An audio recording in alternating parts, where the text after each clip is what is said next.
Welcome back to another episode of Spilling Tequila. I'm your host, Ariana Cantor, and we back, baby. I took 2 weeks off from podcasting. 1 week of an episode that I missed, but 2 weeks to refresh for myself. And honestly, some shit went down in the past 2 weeks. Some I can say, some I can't say. My podcast is ranked 139 on Apple Podcasts for comedy podcasts, which yeah, Ariana, you're at 139. Be all the way fucking for real. No. There are over 3 million podcasts in the world. To be on any kind of chart, let's fucking go. 139, that means I can get on the chart. That means I can get fucking higher and more funny. So, not mission complete. Goal complete? I don't know. Let's fucking go. Second is I broke my celibacy. 9 months of celibacy down the drain. I broke my celibacy journey and I went against everything that I was being celibate for. I literally was like, I am on X amount of months. The next man who gets a little piece of this is going to have to work so hard for it. That is going to be my motherfucking man. And the shit he's going to have to do to get a piece of this celibate ass. And that is not how it went down. I made a whole episode about how I wasn't okay with casual hookups. And then I went and had a casual hookup. And it was great. It was great. What I wasn't okay with is that he gave me a hickey, but I did act really crazy well. I was drunk, so I think that's a fair trade. But I think it honestly teaches me that what we think in one moment isn't always what we actually even think, because I was literally pro no casual hookups, protesting it, and then I had one and it didn't make me feel like shit. And that shows me that we judge ourselves based off of what we would and wouldn't do. But then when we're put in a certain situation, do we need to stand by that just because we said we're that kind of person? Are we ever one type of person? I think as long as you have values and morals and you're doing what you want to do, in that moment, if I didn't want to hook up, then I didn't want to, but I did. So there could be another person that I was in a situation with and I didn't want to hook up. It really just depends. We feel something one moment and another fucking moment it changes. And we don't have to feel shame or guilt because we said one thing and we did another. Honestly, I feel like that's as human as it fucking gets. And are the standards I held for myself because of that's how I feel, or is it from past experiences trying to protect myself? I think probably from past experiences trying to protect myself, a mix though, because really being celibate for 9 months was powerful. I loved it. When I tell you I dated one piece of a man in the beginning, right before I started the celibate journey in this past year, and it was a situationship and it was just stupid. And I was just I don't have the time for that. And also I wasn't really meeting anyone that I wanted to sleep with. I wasn't really going out to even meet people to want to sleep with.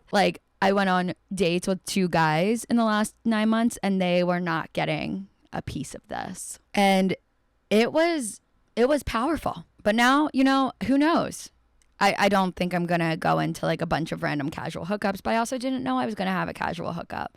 So let's see how fucking life goes and roll with the punches instead of saying what I would and wouldn't do, because I cannot predict the future. I can talk as much shit as I want, which I do. But apparently I can't predict the future. New news to me. So I really think the past experiences too of not having casual hookups are based off of not getting hurt. Like, I don't want to go and have a casual hookup with someone and then want something more and they were just looking at it like a casual hookup. But I don't think I'm in a place in my life where I want something more unless I really get to know someone and we're vibing and like we want to do that, which is a totally different place than I think like my anxious attachment was at before in my life. So like the skin's a little bit thicker to handle it. I am no longer getting excited and idolizing relationships. And I honestly have not done that in a while. I have not done that in a few years after hooking up with someone, like getting excited and thinking about what could be. I've only done that like when I've been in vulnerable places. And that's usually how I get into a situationship and usually how I fuck my own mind up because I'm trying to avoid feeling emotions. And I think that if I just get into like this fun romantic relationship with whoever the fuck the person is, that I can be avoidant of these emotions I'm trying to feel and I can just like find something happy. And it has never ever been good, but I needed to work through that emotion, and I think I did in the past 9 months to know that I haven't done that in a while and like I'm not in that place, because the last time I did it severely was when I was 25. I'm 29 now. And let's say there's nothing wrong also with catching feelings at all. I'm not promoting hooking up and not catching feelings for people. I think everyone catches feelings. There are just a lot of people that have been hurt before and are emotionally unavailable or are so protective of themselves, or there's people that just know exactly what they want and what they don't want to catch feelings for. No one is ever a cool enough person to be like, I don't catch feelings. Well, whose mind are you fucking with then? And why are you getting a thrill off of it? There's a right balance of wearing your heart on your sleeve and also protecting your heart. And I really think it's like through trial and error, living in the moment and being so upfront and real with yourself about everything that you feel, not getting lost in like little la la fantasy land. And I really think it starts with taking your own advice, because when you're in those situations where you get in a situationship, you could have everybody who cares about you in the motherfucking world giving you the right advice. And you are like, well, you don't know him like I do. We have actually like a really good connection. No, your friends fucking care about you, but you have to be willing and ready to take your own advice. It's not an easy thing to do, but nothing good in life comes easy. We talk about that all the time on this fucking podcast. My aim for myself is to be 1% better every day. I try to do all these things and eventually it'll lead to major success. But the last time that I was in a really bad situationship, very vulnerable, very, very terrifying, was when I was 25. I was 29. I was 29 now. I am 29 now. And I think it got me so good that the last like 3-4 years, I've been so skeptical of anything. And it was emotion that I've never even truly worked through. And I've had a serious relationship since then. But like dating casually was just a little off for me. I needed to work through the emotions. And that leads me to my story of telling you how fucking crazy this situationship was. And the thing is that I have so much crazy in me. I have so much life, so much craziness that like I can't be tested in these kind of scenarios because it doesn't end well for me or that person. But this situation, I have to say, I was very naive and I wanted what I wanted, and this person wasn't a bad person. So let's get in to some motherfucking humility. This is the time I caught feelings way too fucking fast. The time I idolized my husband, my future baby daddy, from a hookup, and I scared that motherfucker away. So back in the day of 25-year-old Ariana, it was during the pandemic and the stimulus checks were rolling in and Miami was constantly calling my name.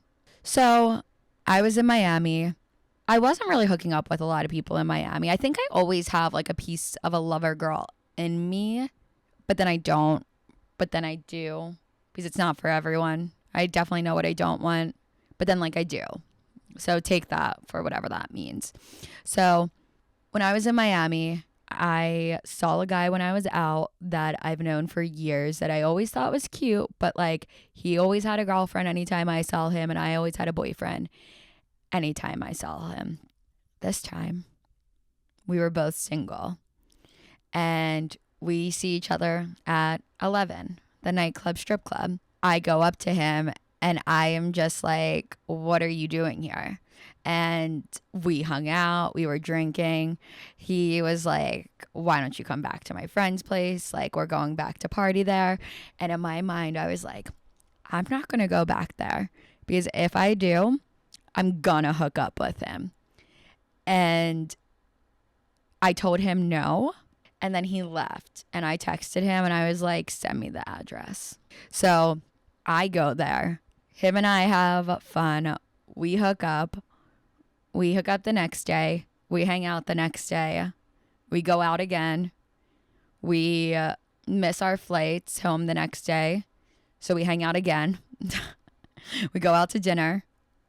We go out again, and we hung out for like 3 full days in Miami. And like in Miami, that's a really long, I mean, for anyone, that's a lot. Like 3 days constant, missed flight, like that was a lot. And it was just, I think, so fun. And also he's really cute. He's so funny. Like there's so many great qualities about him. I was in a sad place when I was in Miami. I was vulnerable as fuck because it was a very tough point of my life. I mean, yeah. So I was running from my problems. Why was I running to Miami? So I had so much fun, and I thought to myself, this is my man, my man, my man. Meanwhile, he lives in a different state than I live in, which I don't think long distance is bad, but like it was wild.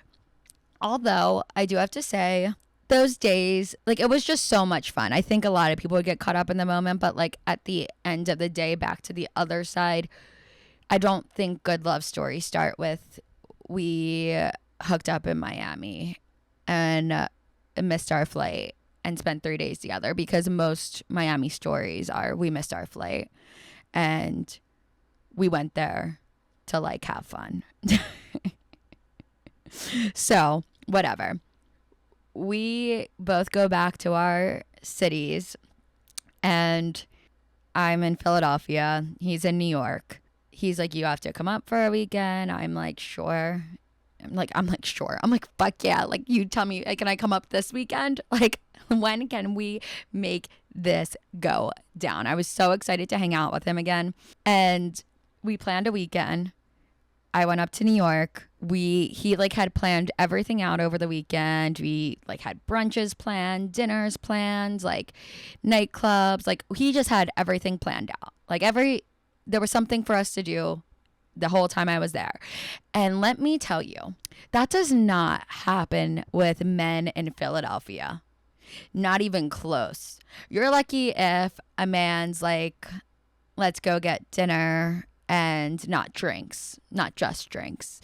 So I was like, what is over in that New York water? The men are good. The men are better. The bagels are better. What else? The pizza's better. Like, I want that. And there were like a few other trips I had that I went to New York like with friends and hung out with him. And then I went back to Miami with some of my friends. And this is when him and I think this is probably like 2 months after we met, and like we've hung out a few times. I spent that whole weekend there, and we were talking about planning another time, and like we were texting, FaceTiming here and there, trying to keep up, but it wasn't like consistent. Like we're both on the same page. A piece of me knew that the slower I played the game, the more time it would give me to maybe have him on the same wavelength that I was. But I'm not a patient girl, and I do not like playing the game, so I was bound to fuck it up. I go to Miami with my friends, and Miami's just always so crazy.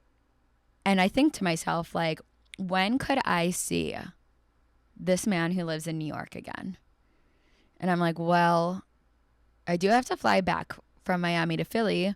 What if I text him and say, me and my friends got flights back from Miami to JFK because they were a lot cheaper than flying back to Philly, and ask him if he wants to hang out. I ask him to hang out. He says yes. I get off the plane by myself because my friends had their flights back to Philly, and I go to his apartment in New York, and he takes me out to a nice dinner. I'm so excited because I like have the scaries from Miami. I'm like, I'm hanging out with like this man, like, let's fucking go. He sits me down at dinner and he tries to tell me how much he sees in me, but that we're at two different points of our lives. And I'm 25. I think he's like 32, 33. And he's like, we're at two different points of our lives, which we 100% were. And he was like, I see the potential in you, like, but I like just know we're not at the same place of our lives. Like, we're not aligned. And all I heard in this conversation was, you see potential in me. So we have a fun night. The next day I get home, I go home, and I just felt that the energy was off, but I don't know. I felt that it was off, but I didn't even allow myself to think that.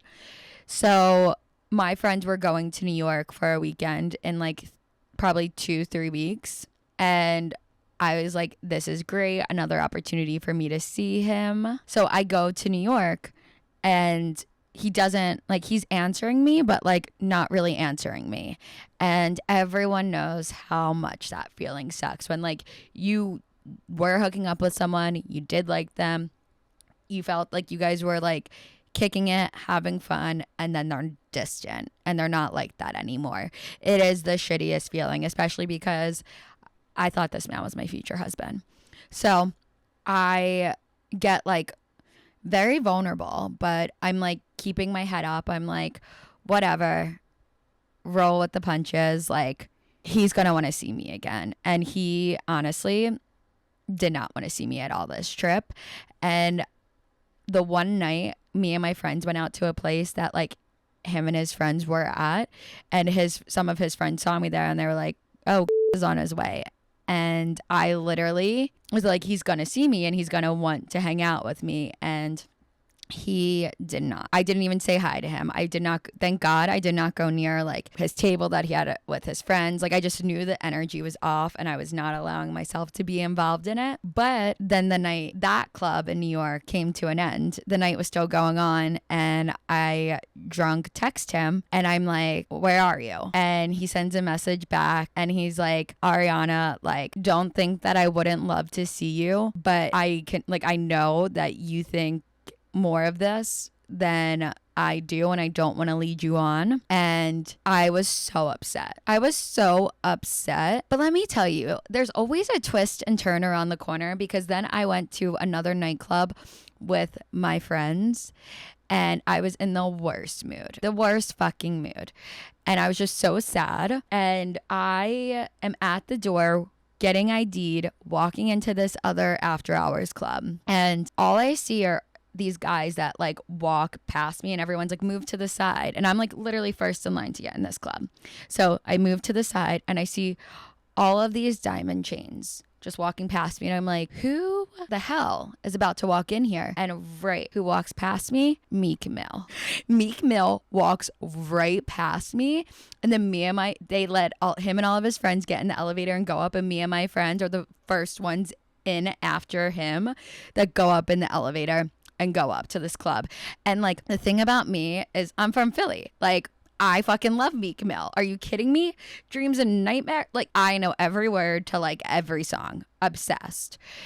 And I walk in this nightclub. I see that his friends are still walking in. I act as if.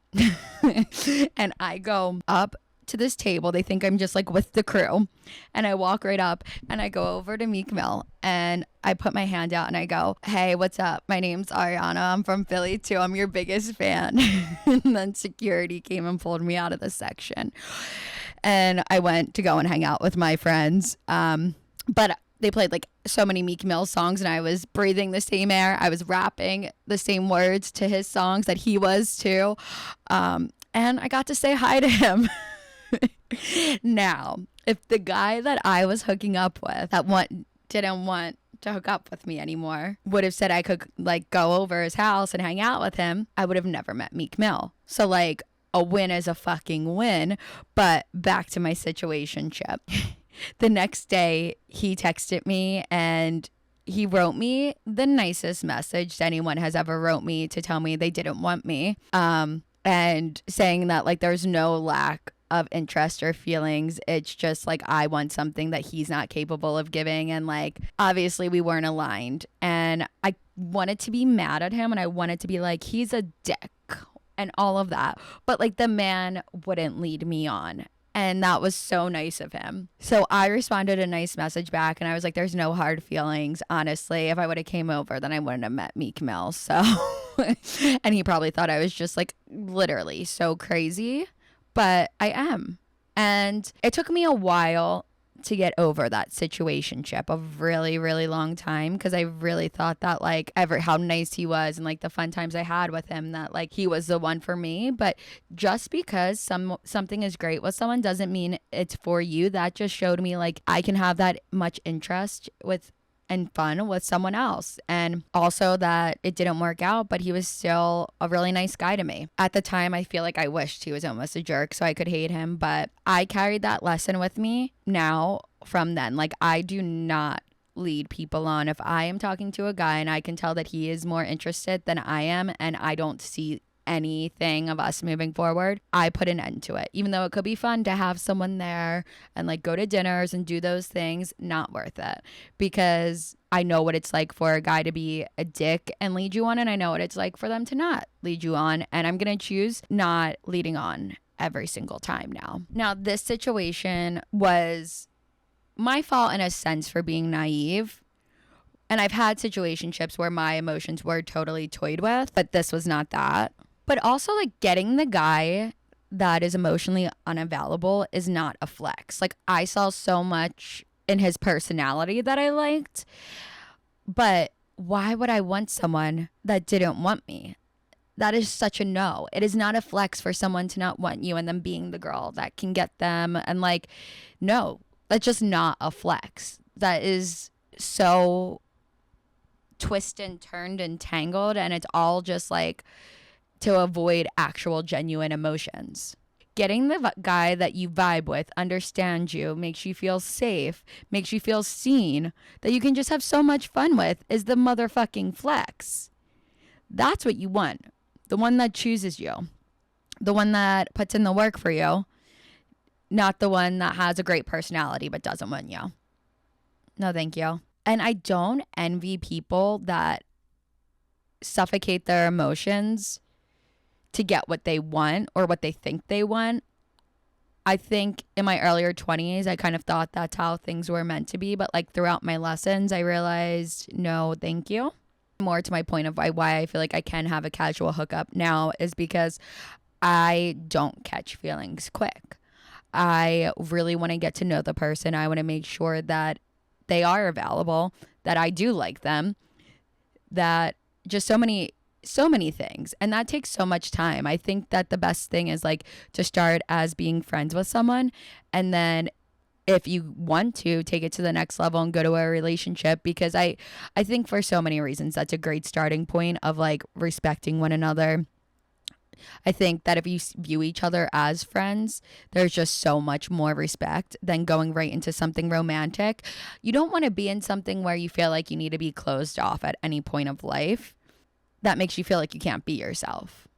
And that version of myself that wanted something so badly and not knowing if it's even what I would necessarily choose because I was blinded by a few things is no longer who I am, because now I'm the person that will be very vocal about where I'm at what I like, what I don't like. If there's something that I don't like, I will make that known in the beginning to like see if that's respected, because that's a really good sign to know if someone is for you or not. Can they respect what makes you feel safe? I wasn't even thinking that way for a second. I was just thinking about getting what I thought I wanted based off of a 3-day Miami love bender. I hope that humility is comforting to know you're not alone when you've been in those times, and there is coming back from it. There is so fucking coming back from it. And it doesn't just happen like that. Like, I thought I was so back from it, and I realized that I had so much work to do. And that time that I took off, like, I'm good. I don't need to be the girl that's like, I'm not sleeping with you until we're something serious. Because do I even want to be serious with that person? Who the fuck knows? Do I want to go another 9 months of not having sex? Probably not. So, finding the healthy balance. A fuck yeah for getting to rap music with Meek Mill. And live your fucking life, okay? I am so back. We're so back. I will see you the same time, same place next week. Like, subscribe, comment, do the damn thing. Let's keep it going. Mwah.